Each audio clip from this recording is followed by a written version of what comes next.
By body बनवायची आहे, लक्षात ठेव. भाई तू तोच आहेस ना ज्याने किती खाल्लं तरी अंगाला लागत नाही.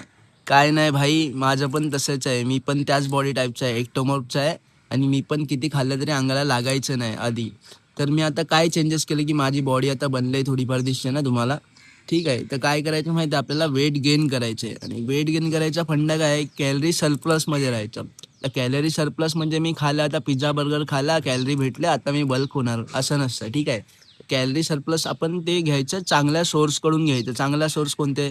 प्रोटीन सोर्स, कार्ब सोर्स, हेल्दी फॅट्स. यासाठी आता प्रोटीन सोर्ससाठी काय आहे, अंडी, चिकन, पनीर. कार्बसाठी आहे, स्प्राउट्स आहे आणि घरचं डाळ भात भाजी भाकरी.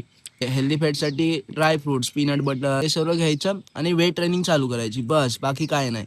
एवढं सर्व तू फक्त कन्सिस्टंटली 3 महिने जरी केलंस ना भाई, पक्का तुझी बॉडी बनणार. तुला एकदम बॉडीमध्ये चेंजेस दिसणार. एकदम चांगलं सर्व, एकदम चांगलं. ठीक आहे, एकदम मस्त एस्थेटिक बॉडी होईल तुझी. ठीक आहे, म्हणून सांगतोय भाई कंटिन्यू कर. काय तुला क्वेश्चन वगैरे असेल, काय क्वेरीज असतील, काय काय खाऊ वगैरे, ते सर्व मला विचार, मी सांगतो तुला.